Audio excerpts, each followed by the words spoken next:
It's lecture number 47 of Advanced Database Systems. So our next approach or protocol is timestamp based protocols. ये भी आपकी concurrency control technique का protocol है, time based protocol. इसमें आपका transaction को time stamp assign होती है. Each transaction is issue a time stamp when it enter the system. यानी जैसे ही वो सिस्टम में एंटर हुई कोई भी ट्रांजैक्शन, उसको एक यूनिक वैल्यू असाइन हो जानी है जो कि होगा टाइम स्टैम्प.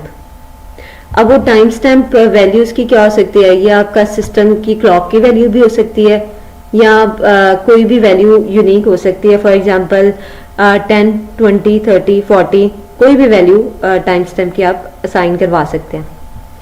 फॉर एग्जांपल एक ट्रांजैक्शन 1 आई है, ठीक है, ट्रांजैक्शन 1 है, तो उसको जैसे वो एंटर हुई है उसको एक टाइम स्टैम्प असाइन हो जाना है. तो यहाँ पे मैं TS बोल रही हूँ टाइम स्टैम्प को. TS stand for time stamp of TA1, ठीक है. अब जैसे ही आई है, फॉर एग्जांपल ये आई है 10:20 पर, ठीक है. तो टाइम स्टैम्प की वैल्यू यहाँ पे ये जरूरी नहीं है कि आपकी ये काउंटर ही हो, क्लॉक का काउंटर ही हो, सिस्टम वैल्यू ही हो, ये कोई भी हो सकती है. फॉर एग्जांपल एक ट्रांजैक्शन आई है T1 10:20 पे, ठीक है, और उसको असाइन करवा दिए वैल्यू 10. उसके जो टाइम स्टैम्प है वो असाइन क्या करवा दिए 10. और उसके बाद जो ट्रांजैक्शन आई है, फॉर एग्जांपल सिस्टम में T2, उसको आपने असाइन करवा देना है से 20. T2 आपकी किस टाइम पे आई है? फॉर एग्जांपल 10:05 पे आई है, 10:05 यानी 10:05 पे आई है, तो उसको आपने क्या टाइम स्टैम्प असाइन करवा दिया 20. तो अब टाइम स्टैम्प प्रोटोकॉल का एक जो रूल है वो आपको कहता है कि if an older transaction TI has time stamp TI, a new transaction TJ is assigned timestamp TSJ such that TI less than timestamp of TJ. अब TI का लेस देन होना चाहिए TJ से. इसका सिंपली मतलब ये है,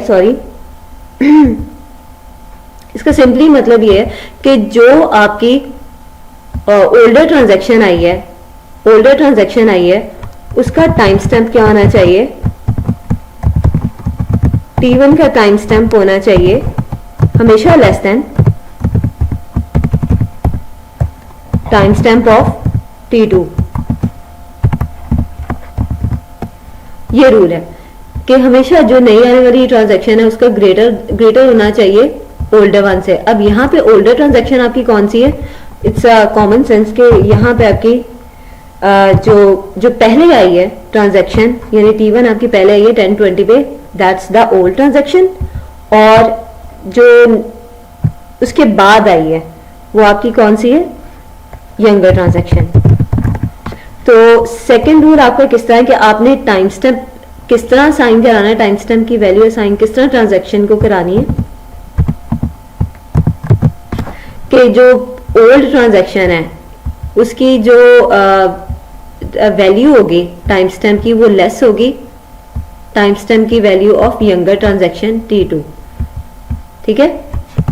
तो इस तरह आपने इसको करवानी है. यानी अब ये देखें कि अब ट्रांजैक्शन T2 हमारी यंगर ट्रांजैक्शन है तो उसको मैंने वैल्यू ग्रेटर असाइन करवाई है आपकी ओल्डर ट्रांजैक्शन से जो कि आपकी पहले आ चुकी है.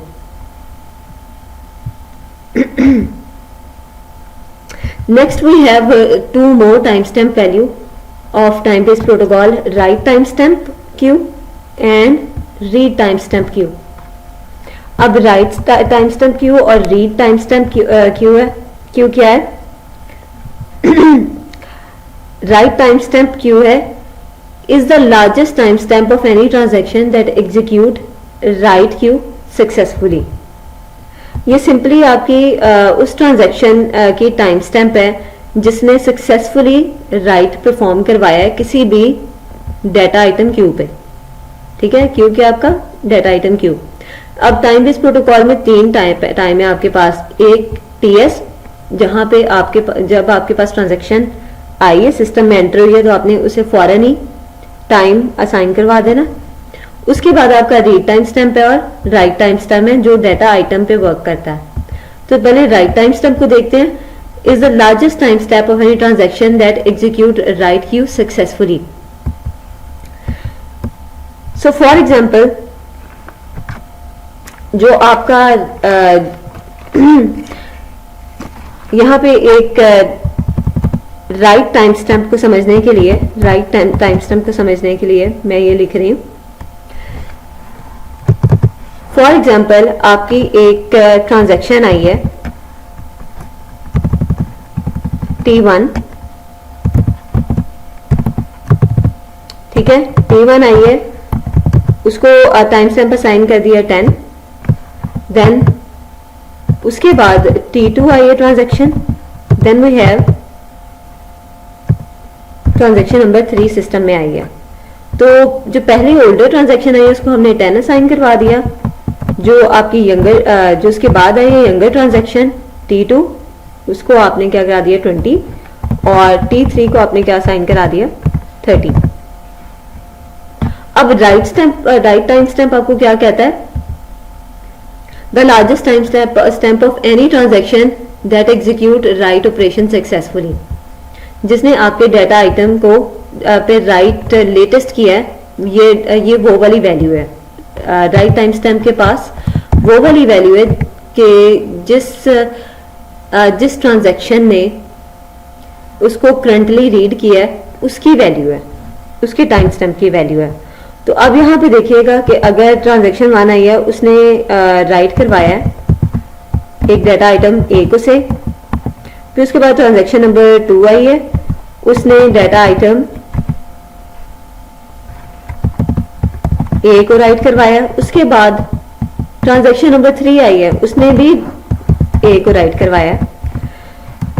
ठीक है, ये स्केड्यूल है आपके पास। 3 ट्रांजैक्शन आई है, एक 10, 20, 30। इसमें से T1 ओल्डर और T2 यंगर है और T3 यंगर है T2 से। तो पहली ट्रांजैक्शन आई, उसने राइट करवाया, उसका टाइम स्टैम्प हो गया 10। उसके बाद T2 ट्रांजैक्शन आई है, उसने दोबारा राइट करवाया डाटा आइटम ए को, तो उसकी टाइम स्टैम्प क्या हो गई है? Right time stamp of data item A आपकी क्या हो गई है 20। और उसके बाद ट्रांजैक्शन नंबर 3 ने राइट ए करवाया। तो अब जो लेटेस्ट ट्रांजैक्शन है किसने रीड करवाया? ट्रांजैक्शन नंबर 3 में। तो राइट टाइम स्टैम्प इधर क्या हो जाएगी? राइट टाइम स्टैम्प के पास लेटेस्ट जो यंगर ट्रांजैक्शन है, लेटेस्ट ट्रांजैक्शन है, उसकी जिसने राइट परफॉर्म किया है उसकी टाइम स्टैम्प की वैल्यू होगी। तो क्या टाइम स्टैम्प है इधर? T3 का 30। एंड पे उसी ने रीड कराया, राइट कराया, सॉरी। तो right time stamp simple, the largest time stamp of any transaction that execute right Q successfully. Q is just a data item, वहां पे हमारा ए डाटा आइटम है। अब रीड टाइम स्टैम्प क्या है? रीड टाइम स्टैम्प का भी जो है फंडा वही है, लेकिन ये क्या है? ये आपकी रीड है, रीड का ऑपरेशन है। ये टाइम स्टैम्प किसके लिए? रीड के ऑपरेशन के लिए। अगर किसी ट्रांजैक्शन ने रीड परफॉर्म कराया तो रीड टाइम स्टैम्प के पास कौन सी वैल्यू होगी? Is the largest time stamp of any transaction that execute read successfully. उसके लिए फिर वही एग्जांपल है कि अगर for example transaction T1 I, T2 आई, उसके बाद T3 आई। सबसे पहले आपका रीड परफॉर्म करवाई, इसको मैं आर में कन्वर्ट कर रही हूँ। ठीक है, ये रीड के लिए मैं आपको दे रही हूँ, रीड टाइम स्टैम्प के लिए। अब रीड टाइम स्टैम्प हमारी क्या होगी? रीड टाइम स्टैम्प के पास कौन सी वैल्यू होगी? फॉर एग्जांपल पहले ट्रांजैक्शन 1 आई है, उसने रीड कराया ए को। उसके बाद ट्रांजैक्शन नंबर 3 आई है, मैं स्केड्यूल थोड़ा सा चेंज कर रही हूँ। ट्रांजैक्शन नंबर 3 आई है, उसने रीड करवाया ए पे। ठीक है, यहां पे ले जाते हैं इसे। ट्रांजैक्शन नंबर 3 आई है, उसने करवाया रीड, और उसके बाद ट्रांजैक्शन नंबर 2 आई है, ठीक है, उसने करवाया रीड है। तो अब रीड टाइम स्टैम्प के पास कौन सी होगी लेटेस्ट वैल्यू, कि जिसने सबसे रिसेंटली रीड करवाया है, यंगर ट्रांजैक्शन है। तो पहले आई ट्रांजैक्शन T1, इसकी टाइम स्टैम्प की वैल्यू होगी 10, उसके बाद T3 एग्जीक्यूट हुई, T3 एग्जीक्यूट हुई, उसने रीड कराया, और उसके बाद आपकी जो नेक्स्ट ट्रांजैक्शन क्या है, उसने रीड कराया। तो अब इसके पास करंट वैल्यू क्या है 20, यानी जिसने अभी रीड करवाया है वही वैल्यू इसके पास क्या होगी रीड टाइम स्टैम्प के पास।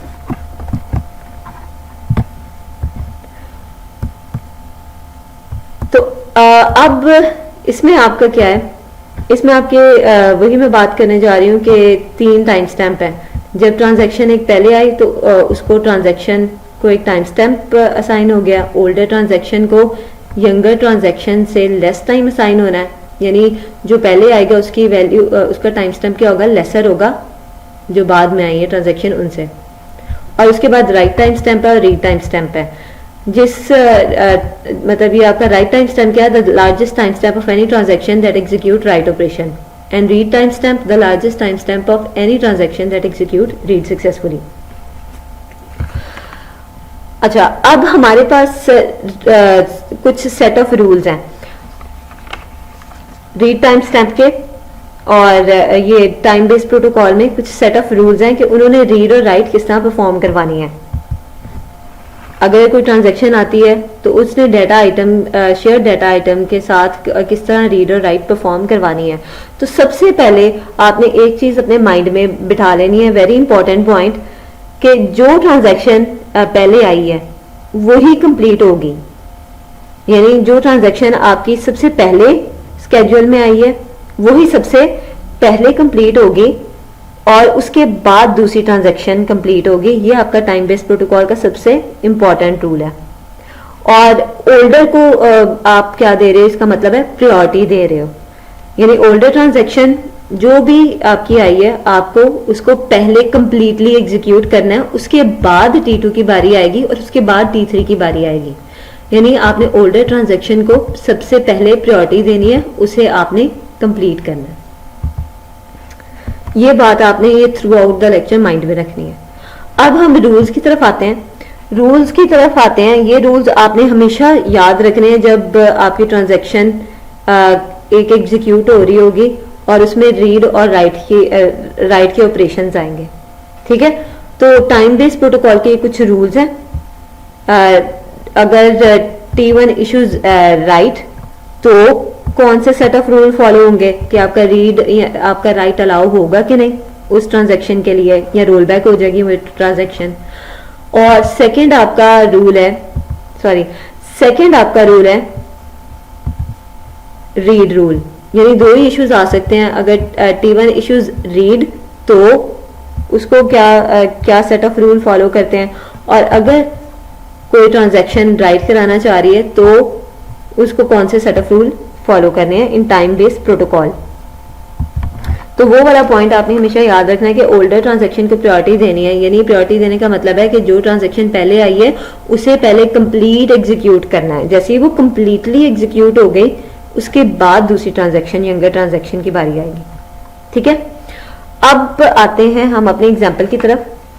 कंफ्यूज नहीं होना, इस एग्जाम्पल से आपको इस चीजें समझ आ जाएंगी कि अगर आपकी ट्रांजैक्शंस आती हैं तो वो टाइम स्टैम्प के मुताबिक किस तरह एग्जीक्यूट होती हैं, क्योंकि हम टाइम बेस्ड स्केड्यूलर ही पढ़ रहे हैं कि आपका हर ट्रांजैक्शन जो भी आएगी वो एक स्पेसिफिक टाइम के मुताबिक एग्जीक्यूट होगी, ठीक है। और टाइम मैं आपको बता चुकी हूँ, read and right time and time stamp.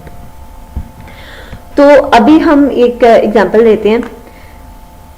For example आपके जो है पहला केस आता है, मैं यहां पे लिखना स्टार्ट करती हूं, इसको हम मिटा देते हैं।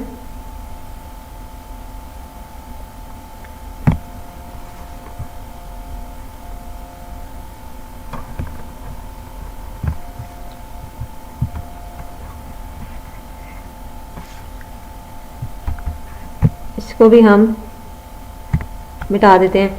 तो दो ट्रांजैक्शन है, वो एग्जांपल को लेके चलूंगी। दो ट्रांजैक्शन आई है, एक T1 T2। T1 का टाइम स्टैम्प क्या है 10 और T2 का टाइम स्टैम्प आपके पास क्या है 20।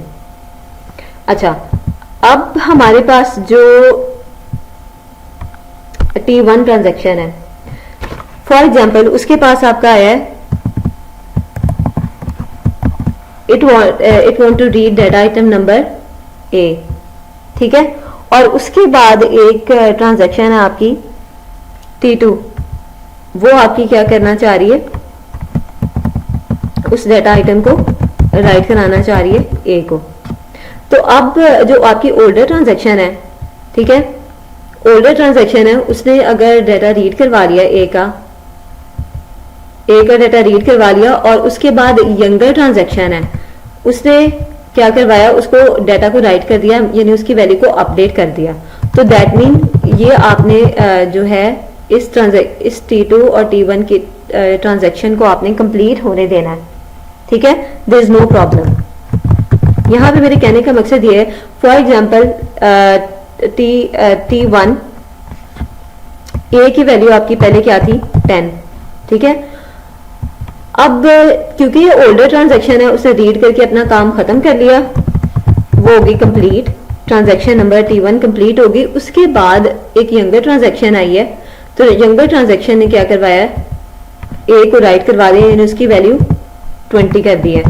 तो अब इसमें कोई भी कंफ्लिक्ट नहीं है, रीड राइट की कंफ्लिक्ट नहीं है, यानी यंगर हमारा टाइम बेस्ड प्रोटोकॉल में यही था कि ओल्डर ट्रांजैक्शन को पहले कंप्लीट हो जाना चाहिए और उसके बाद जो यंगर ट्रांजैक्शन है उसकी बारी आएगी। अब क्योंकि उसने रीड कर लिया, उसके पास वैल्यू आ गई 10, उसकी ट्रांजैक्शन कंप्लीट हो गई, एंड हो गई। उसके बाद उसने राइट कराया 20, देयर इज नो प्रॉब्लम, ये वाला ऑपरेशन आपने अलाउ करना है, ठीक है। There is no problem, there is no read write conflict in time based protocol. अच्छा, सेकेंड हम केस लेते हैं। पहले हम ये केस देख लेते हैं कि किन केसेस में आपकी कंफ्लिक्ट नहीं आएगी। सेकंड हम केस देख लेते हैं कि अगर आपका ट्रांजैक्शन नंबर 1 है, ट्रांजैक्शन नंबर 1 है, उसने क्या करवाया, राइट करवाया A को, ठीक है। राइट कराने के बाद ट्रांजैक्शन नंबर 2 आई, यंगर ट्रांजैक्शन, उसने क्या करवाया, रीड करवाया। ये इसका कौन सा, ये सेकंड केस हम डिस्कस कर रहे हैं कि ट्रांजैक्शन नंबर 1 पहले आई है, उसने A को राइट करवा दिया और उसके बाद ट्रांजैक्शन नंबर 2 आई है जिसने A को रीड करवाना है। तो ये वाली सिनेरियो, ये रीड राइट पॉसिबल है टाइम बेस्ड प्रोटोकॉल में। हम किस तरह डिटरमाइन करेंगे, हम डिटरमाइन करेंगे उसके सेट ऑफ रूल्स है। अब ये देखिएगा टाइम स्टैम्प से हम भी करेंगे। अब ये देखेंगे हम कि राइट आया, पहले राइट A, ठीक है। उसने ट्रांजैक्शन नंबर 1 आया, उसने राइट करवा दिया A को। फॉर एग्जांपल पहले ट्रांजैक्शन की वैल्यू 10 थी, उसने क्या करवा दी 20 राइट करवा दी। A की वैल्यू उसने क्या करवाई, ट्रांजैक्शन 1 ने 20, और ये हो गई कंप्लीट। मैं बार बार बोल रही हूँ कि इस ट्रांजैक्शन, जो ओल्डर ट्रांजैक्शन है, उसने कंप्लीट पहले होना है, उसके बाद यंगर ने आना है, उसके बाद यंगर की बारी आएगी एग्जीक्यूशन की। अभी हो गई आपकी ट्रांजैक्शन नंबर T1 कंप्लीट, ठीक है। अब जो आपकी 20 ये ट्रांजैक्शन नंबर T2 आई है, उसने ऑपरेशन किया रीड A, तो he can read, transaction T2 can read, कोई उसके पास ऑब्सोल्यूटेड वैल्यू नहीं होगी, उसके पास लेटेस्ट वैल्यू होगी, दैट विल बी 20। तो ये भी आपका कोई इशू नहीं है, ठीक है। ये सिर्फ मैं कंफ्लिक्टिंग सिनेरियो कर सकती हूँ कि आपका सिनेरियो अगर रीड राइट रीड में आता है हमेशा, ठीक है। तो रीड राइट हम डिस्कस कर चुके हैं, रीड और राइट इसमें भी आपकी कोई प्रॉब्लम नहीं होगी इन टाइम बेस्ड प्रोटोकॉल। ये भी आपकी ट्रांजैक्शन क्या होगी, सक्सेसफुली कंप्लीट हो जाएगी कि T2 अपना रीड करेगा, सक्सेसफुली ट्रांजैक्शन हो जाएगी complete in time based protocol. उसके बाद थर्ड सिनेरियो हमारे पास क्या है, थर्ड सिनेरियो हमारा क्या है कि राइट का है। राइट का सिनेरियो है कि एक ट्रांजैक्शन नंबर 1 आई है, इसको हम दोबारा मिटा लेते हैं। एक ट्रांजैक्शन नंबर 1 आई है पहले, जिसका टाइम स्टैम्प है 10, उसने करवाया है, वो राइट करवा रही है ए को, और उसके बाद ट्रांजैक्शन नंबर 2 आई है जिसका टाइम स्टैम्प है 20, that is a younger transaction, और वो भी राइट करवाना चाह रही है किसको, डाटा आइटम ए को। अब हमें देखना है कि टाइम बेस्ड प्रोटोकॉल में is it possible. Let's see, पहले हमारी जो ट्रांजैक्शन आई है राइट ए, उसने सपोज वैल्यू को राइट करा दिया 10, डन, ये हो गई कंप्लीट। अपना काम कराने के बाद ये क्या हो गई, कंप्लीट हो गई। उसके बाद एक नई ट्रांजैक्शन आई है, that is a younger transaction, उसके बाद आई है ओल्डर के बाद। जैसे ओल्डर ने अपना काम कंप्लीट कर लिया, टर्मिनेट हो गए, और उसने वैल्यू उसकी अपडेट करा दिया, राइट करा दिया ए को, दोबारा राइट करवा दिया ए को, तो दैट मीन उसकी वैल्यू क्या हो गई 20, सपोज उसकी अपडेट वैल्यू कर दी है।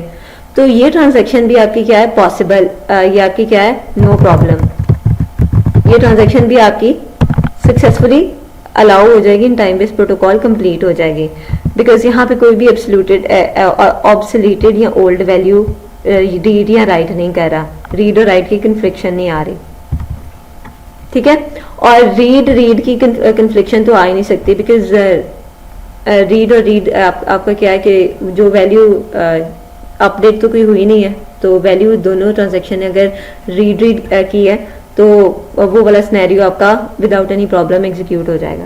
तो कन्फ्लिक्शन सिर्फ रीड राइट, राइट रीड और राइट राइट में आती है। तो ये मैंने डिस्कस कर लिया कि टाइम बेस्ड प्रोटोकॉल में ये वाली कन्फ्लिक्शन नहीं आएगी। अब प्रॉब्लम कहाँ पे आएंगी, जो हमने सेट ऑफ रूल्स ये वाले रीड और राइट के डिस्कस करने हैं, इश्यूज कहाँ पे आएंगे उसका देखते हैं हम। कि फॉर एग्जाम्पल जो आपका फर्स्ट सिनेरियो है वो आपका है कि ट्रांजैक्शन नंबर 2 है, ट्रांजैक्शन नंबर 2 है,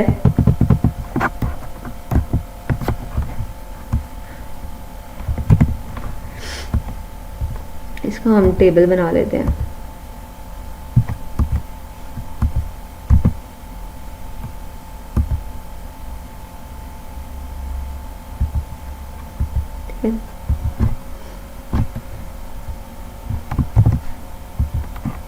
ये transaction 1 and this is transaction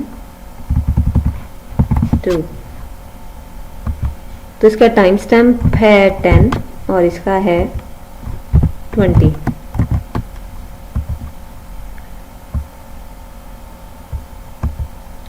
अच्छा, so this is old, this is young। अब देखिएगा TS T1। अब हमारे पास फॉर एग्जांपल हमारे पास ये सिनेरियो है कि अगर ट्रांजैक्शन T2 आपके पास आई है और उसने क्या करवाया है, रीड करवाया है ए को, रीड करवाया है ए को। सबसे पहले ट्रांजैक्शन नंबर T2 आई है, उसने करवाया है रीड ए को, और उसके बाद आपकी जो ओल्डर ट्रांजैक्शन है T1 में भी उसने बाद में अपना ऑपरेशन दोबारा कंटिन्यू कर लिया, ठीक है, थोड़ा सा पार्ट एग्जीक्यूट T2 से पहले कराया, उसके बाद अपना ऑपरेशन कंटिन्यू कर लिया। अब उसके बाद उसने जो ट्रांजैक्शन नंबर 1 है उसने क्या कराना है, राइट ए, ठीक है। मेरा सिनेरियो क्या था कि ट्रांजैक्शन 2 रीड ए, और उसके बाद एक ट्रांजैक्शन 1 आई है, उसने क्या करवाया, उसने वैल्यू को राइट करवा दिया ए की। तो अब क्या होगा, अब देखिएगा, अब हमें दो वैल्यूज चेक करनी पड़ेगी। ये आपका रूल नंबर है this one, second rule right rule, ठीक है। अगर एक ट्रांजैक्शन आई है, modified version of time stamp ordering protocol, write operation में भी सॉरी हाँ, suppose the transaction T I issues right Q, कि अगर कोई ट्रांजैक्शन है टी आई, उसने राइट क्यू इशू किया है, तो अब क्या होगा, अब ये वाले सेट ऑफ रूल्स फॉलो होंगे आपके, ठीक है। ये वाला सेट ऑफ रूल्स क्या है? If time stamp of transaction is less than read timestamp, then the younger transaction is already using value of q, hence write operation is rejected. और उसके बाद वो राइट टाइम स्टेप भी check करेगा, और अगर राइट टाइम स्टेप भी greater हुई उस ट्रांजैक्शन के टाइम स्टैम्प से, तो तब भी वो आपका क्या कर जाएगा, वो रोल बैक हो जाएगा ऑपरेशन। इन दोनों केसेस के अलावा आपका क्या हो जाएगा, राइट सक्सेसफुल होगा। तो आ जाते हैं अपने एग्जाम्पल की तरफ, रूल की तरफ। फॉर एग्जाम्पल कि एक ट्रांजैक्शन नंबर T2 आई है, उसने क्या किया, रीड किया डाटा आइटम A, उसके बाद आपकी T1 ने ऑपरेशन अपना दोबारा कंटिन्यू किया, अब वो आपके A को दोबारा राइट करना चाह रही है। सो हम इस ऑपरेशन को according to time stamp protocol allow नहीं कर सकते, ठीक है। Transaction 1 must be roll back in scenario. अब मैं एक्सप्लेन कर रही हूँ क्यों करेंगे हम। अब ये देखिए कि मैंने आपको रूल बताया था कि ओल्डर ट्रांजैक्शन को सबसे पहले कंप्लीट हो जाना चाहिए, उसके बाद यंगर ट्रांजैक्शन को हमें एग्जीक्यूट करना है, ठीक है। तो ये वाला रूल आप माइंड में रखें। अब देखें कि यंगर ट्रांजैक्शन ने रीड की वैल्यू 10, रीड कर ली इसने वैल्यू डाटा आइटम ए की, उसके लिए डाटा आइटम ए की वैल्यू क्या 10। उसके बाद एक ओल्ड ट्रांजैक्शन आई है, ये ओल्ड ट्रांजैक्शन है, इसका टाइम देखिए 10 in time based protocol. Old transaction I है जो कि कंप्लीट हो चुकी है in our scenario, database scenario, according to time stamp protocol it's already completed, done with its operation. तो इसने आपकी राइट कर दी है 20, वैल्यू कर दी 20, तो यानी उस वैल्यू को अपडेट कर दिया है। तो ये वाली जो वैल्यू आपकी हो जाएगी, ये आपकी क्या हो जाएगी, रॉन्ग हो जाएगी, ठीक है। इस वैल्यू को आप जस्टिफाई नहीं कर सकते, दैट्स। तो ये वाला ऑपरेशन जो T1 का है, ये आपको अलाउ ही नहीं करने देना in time stamp based protocol, ये अलाउ ही नहीं होगा। तो अब इस केस में आपको क्या होगा, आपकी जो T1 will be roll back, ठीक है। और T1 ये वाला ऑपरेशन आपका अलाउ ही नहीं होगा, T1 will be roll back. और ये वाला ये सिनेरियो डिस्कस कर रहे हैं कि जब आपका T1 suppose T1 issues right, तो आपको रीड टाइम स्टैम्प भी करनी है और राइट टाइम स्टैम्प भी, अगर तो वो आपकी लेस है उस टाइम स्टैम्प से, ठीक है, तो आपने क्या करना है, रिजेक्ट कर देना है। अदरवाइज आपने क्या कर देना है कि राइट अपनी डेटाबेस में कर देना, और जो राइट ऑपरेशन एग्जीक्यूट हो जाएगा आपका, दैट मीन आपकी डेटाबेस में वैल्यू अपडेट हो जाएगी। एंड W टाइम स्टैम्प यानी write time stamp is set to transaction of TJ। In case of successful आपका क्या होगा कि आपकी राइट टाइम की भी वैल्यू भी अपडेट हो जाएगी, और वो अपडेट कौन सी वैल्यू से होगी, जिसने लेटेस्ट राइट किया, और वो आपकी हमेशा यंगर ट्रांजैक्शन ही कर सकती है, ठीक है, यानी ओल्डर ट्रांजैक्शन नहीं कर सकती। ये हमेशा याद रखना है। अच्छा, अब नेक्स्ट सिनेरियो आपका क्या है, केस 2, जिसमें आपका अलाउ नहीं होगा, आपका टाइम बेस्ड प्रोटोकॉल जो क्या करेगा, आपकी ट्रांजैक्शन को रोल बैक करेगा T1 को। अब सेकंड केस है, फॉर एग्जांपल T2 जो आपकी यंगर ट्रांजैक्शन है, उसने क्या कर दिया, राइट करवा दिया है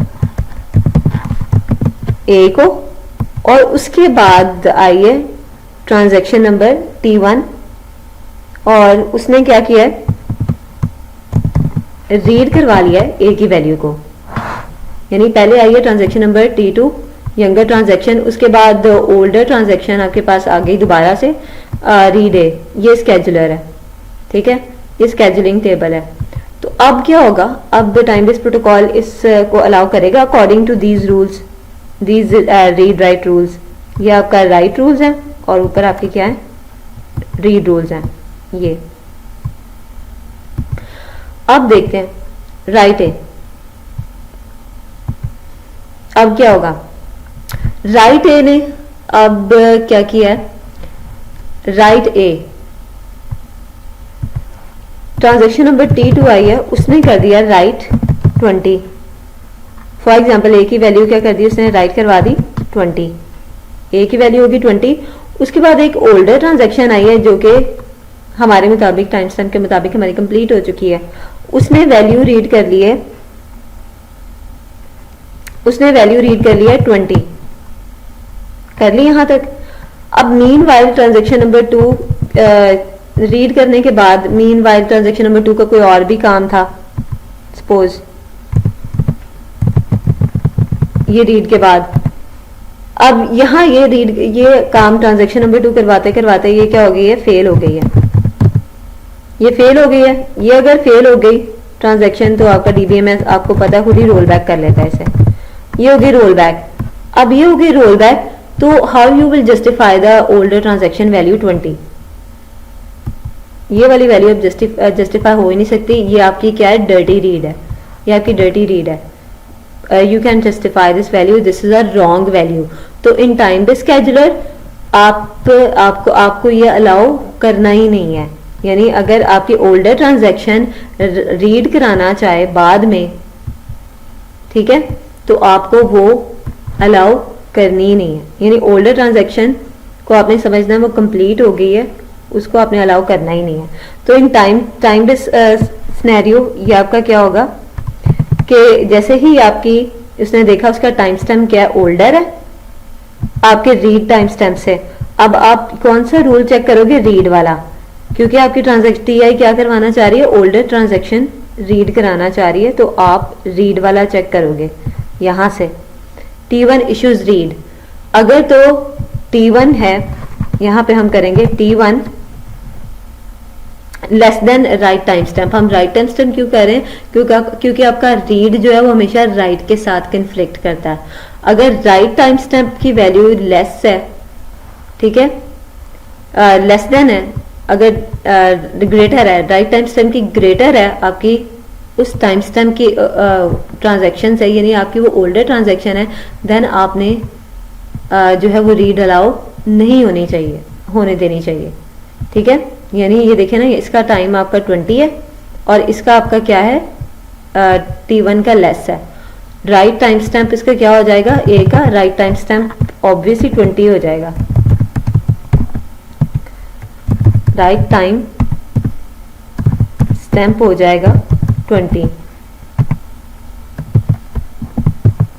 ठीक है, इस ट्रांजैक्शन के बाद। तो उसके बाद वो रीड करवा रही है तो इसका टाइम स्टैम्प है 10, सो 10 इज लेस देन 20, ये आप रूल देखें, 10 is less than 20, then older transaction, then TI is an older transaction, yes it is an older transaction, hence the read operation is rejected and TI is roll backed।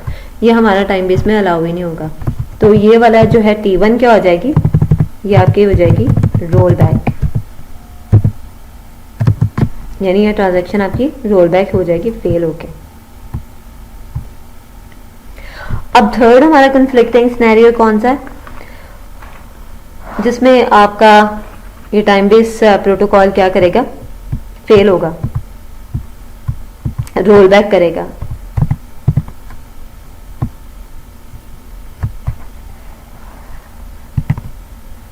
So right है,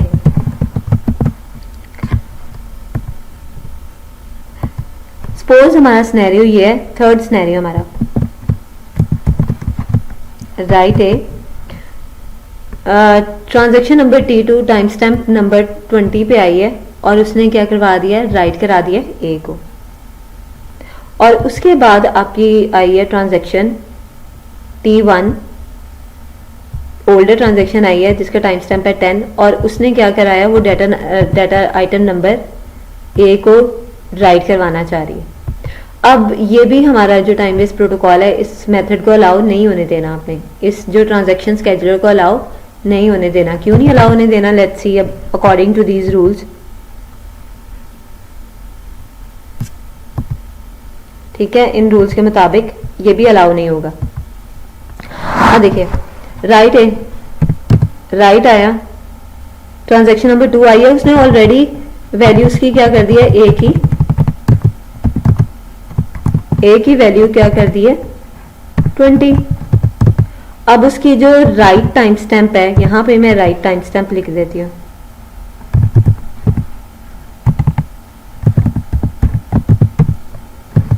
right time stamp उसका क्या हो गया 20, जो कि इस transaction का है। ठीक है, अब उसके बाद आपके एक ट्रांजैक्शन आई है T1, that is older transaction. मुझे किस तरह पता चला ये ओल्डर है, उसके टाइम स्टैम्प से 10। वो करवाना चाह रही है राइट ए को। अब सपोज इसने राइट कर दिया, सपोज इसने राइट कर दिया, इसने वैल्यू करवा दी 30।